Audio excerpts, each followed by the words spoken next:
So here's how I'm going to accumulate about $2 million in the next 10 years. I've created a plan that in 10 years from today, I will have accumulated over $2 million. Now, this is all projection, all speculation. This is not a guaranteed goal. However, there's a lot of historical data out there that shows that this is relatively pretty possible. Number one, I'm going to invest $5,000 a month into the stock market every month for the next 10 years. Now, you might think it's a crazy number. However, if you keep your expenses low, you stay out of debt, and you have side hustles, you can find a way to scrape $5,000.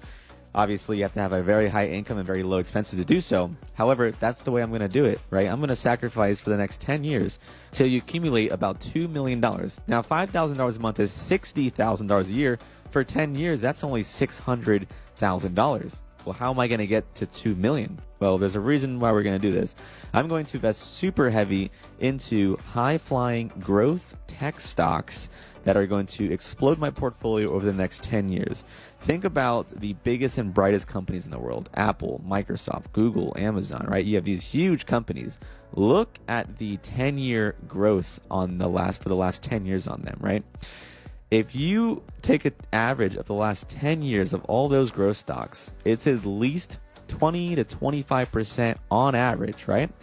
I'm not even shooting for that. I'm going to shoot for 15%. And if you take 60 grand a year into the stock market for the next 10 years at a 15% interest rate, a cumulative averaged, it'll be roughly almost $2 million.